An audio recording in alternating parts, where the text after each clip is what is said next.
Bismillahirrahmanirrahim. Assalamualaikum warahmatullahi wabarakatuh.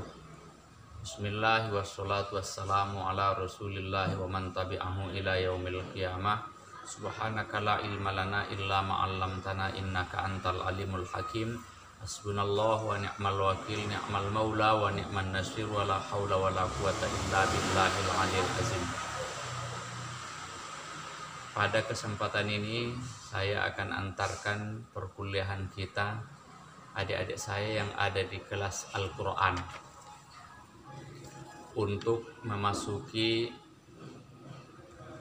topik yang berikutnya tentang masalah isi kandungan Al-Quran yang berkaitan dengan akidah, berkaitan dengan akhlak, berkaitan dengan ibadah, dan berkaitan dengan muamalah.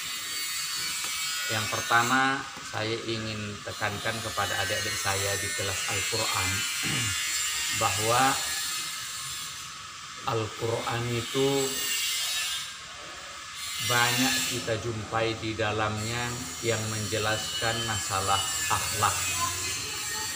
Sehingga kalau kita lihat di dalam Al-Quran, akhlak itu sudah digambarkan apa yang harus kita lakukan.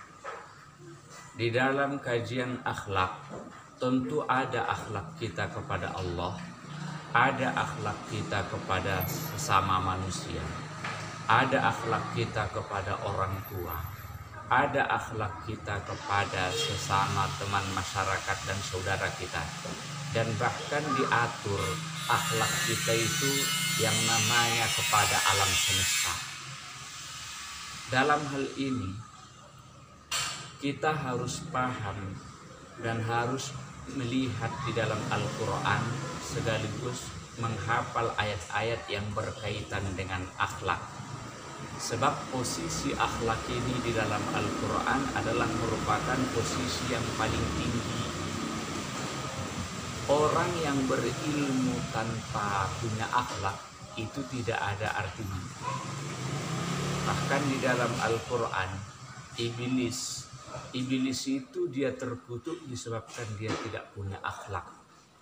Maka untuk itu saya ingin tugaskan kepada adik-adik saya semua di kelas Al-Quran agar membuat 10 ayat.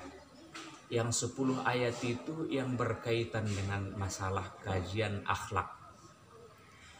Bisa akhlak kepada Allah, bisa akhlak kepada orang tua, kepada sesama, dan kepada alam semesta. Silahkan untuk dicarikan dan ditugaskan, masukkan nanti ke e-learningnya.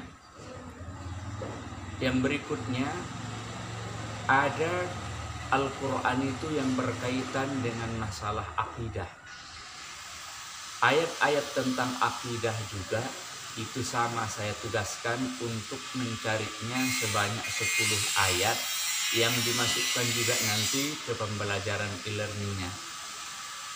Ayat-ayat tentang akidah ini tentu ayat yang mengesahkan Allah Subhanahu wa ta'ala, yang menghentikan pemahaman ada orang yang mengatakan kemusyrikan kepada Allah. Ayat-ayat tentang akidah ini banyak kita jumpai di dalam Al-Quran.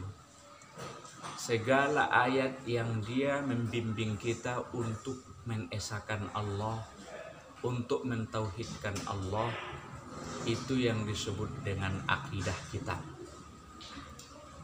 Berikutnya ada yang disebut dengan ayat-ayat ibadah. Saya sarankan untuk ayat ibadah ini coba dulu nanti dipelajari, disimpulkan di buku yang ditulis oleh Dr. Mursal Aziz dan saya sendiri, Zulkifli Nasution, buku Al-Quran halaman 124 sampai 147 untuk melihat ayat-ayat tentang masalah ibadah. Sebagai tambahannya, coba dulu dipelajari dan disimpulkan nanti surah Luqman ayat yang ke-12 sampai ayat yang ke-19. Di situ akan terlihat ayat-ayat tentang masalah baik ia akidah, baik ia masalah ibadah, baik ia masalah akhlaknya. Kemudian yang berikutnya kita akan jumpai juga nanti di dalam Al-Quran ayat-ayat yang berkaitan dengan muamalah. Muamalah ini adalah merupakan segala peraturan yang mengatur hubungan antara sesama manusia, baik ia yang seagama atau tidak seagama, maka ini disebut dengan muamalah. Ayat-ayat yang berkaitan dengan muamalah ini itu juga saya tugaskan untuk dicari dan dimasukkan nanti kesimpulannya di pembelajaran e-learning kita. Di dalam Al-Quran diatur bagaimana cara kita bermuamalah dengan manusia. Diatur cara kita bermuamalah baik ia yang seagama dengan yang tidak seagama. Diatur cara kita untuk berusaha. Diatur cara kita untuk cara hidup. Makanya tidak boleh manusia tanpa memahami pedoman hidupnya, bagaimana cara hidupnya, bagaimana bermuamalahnya. Dengan demikian, saya ingin katakan kepada adik-adik saya di kelas Al-Quran, bahwa Al-Quran itu sudah sempurna membimbing umat manusia. Baik ia dari segi akidahnya, segi akhlaknya, segi ibadahnya, dan segi muamalahnya. Bagi orang yang memahami Al-Quran itu, bagi orang yang ingin mempelajari Al-Quran dengan benar, maka dia akan temukan apa yang harus dia lakukan, apa yang dibolehkan dan apa yang tidak dibolehkan di dalam kehidupannya. Saya kira penugasannya itu kita cukupkan sampai di situ, tapi jangan lupa untuk adik-adik saya membuat kesimpulan ataupun mencantumkan ayat-ayat yang berkaitan dengan tugas yang kita sebutkan tadi di pembelajaran e-learningnya. Saya kira kita cukupkan. Wallahu a'lam bishawab. Walhamdulillah rabbil alamin.